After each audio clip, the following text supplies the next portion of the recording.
Kung sa may solusyon, aron malikay tayo ni. Na doon na may silot, doon na may giandam, nga silot arang sa mga tao, nga dili andam, o alam sa mga tao, nga samas taong dato. Kung sa'y solusyon ani. Ang solusyon nila mga tiksunan, dawata si Jesus. Dawata ang iyang mga pulong. Tuhoy si Jesus, o tuhoy ang iyang mga pulong. Manindog ka mga igsoon. Palihog, tanan mo tindog, agig respeto sa Diyos at iyas imong kinabuhi, at iyas imong gininhawa. Sa Revelation, Kapitulo 3, versikulo 20, nagingon, tanawa, nagatutok ako sa puntahan. Kung dunay mo atlis sa puntahan, musulod ako kaniya, o pakiksalos pagkaon-uban kaniya. Jesus, namulong niya na, dugay na siyang nanuktok sa itong kasing-kasing, wala na ito agda. Sa Juan 1:12 na tanay, sa tanang mo dawat kaniya, o sa tanang mo to sa ngalan ni Jesus. Si Jesus magahatag kanimo kagahom na mahimo kang anak sa Diyos.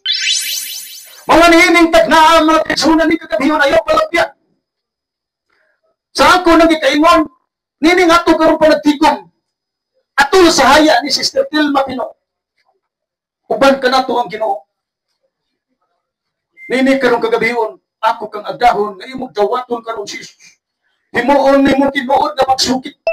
Maginuso ka ning tagnaa, na wala ka kahibaw, o mga adlawa, mawagtang taning kinabuhian. Kaya ang kinabuhi sama sa aso. Sa Hebrehanon, versikulo 6, o 4, nagkanayon, sa dihang makadungog ka mo sa pulong sa Ginoo, ayaw ninyo panahiyang inyong mga kasing-kasing. Sa ikanong Korinto 6:2, kaya ang kaluwasan, karon ang adlaw ni kahimutan, karon ang adlaw sa kaluwasan. Dinitag na maghimot taghamubo nga pag-ampo. Himuha karon na tinuod sa imo kasing-kasing nga sama ikaw ay nangamuyo, naginusol, nagpasol, ug nangayong pasaylo sa kong Ginoo si Kristo ning taknas kagahiyon mga igsunan. Sundan ninyo kini pag-ampo. Ayaw paghihian mo kasing-kasing. Ang mahal niya Diyos,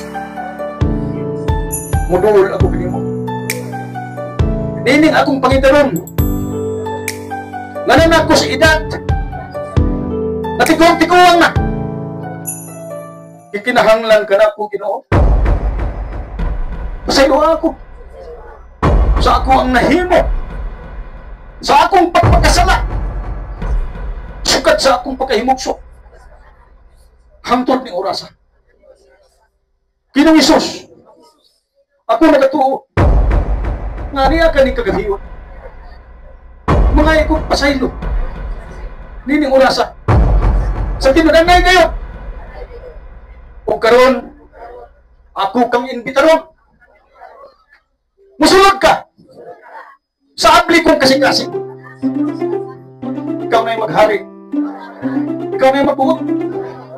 Kaya ikaw ang Ginoo sa akong kinabuhi. Amahan, isulat ako sa libros kinabuhi. Aron akong mawala man ako.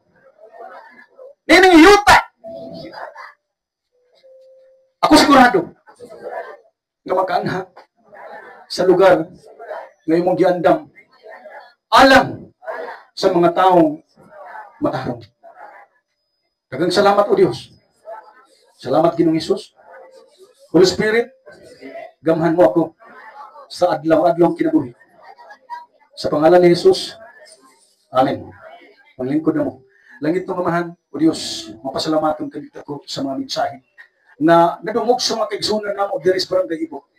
Itugot amahan, usa ka powerful nga pulong o Diyos ang ilahang nabati, misulot sa ilahang panugdong kasing-kasing mao katoy mahimong giya, mahimo katong iwag sa ilang pagkinabuhi nining kalibutan. Kini kong giampo sa pangalan ni Jesus. Amen.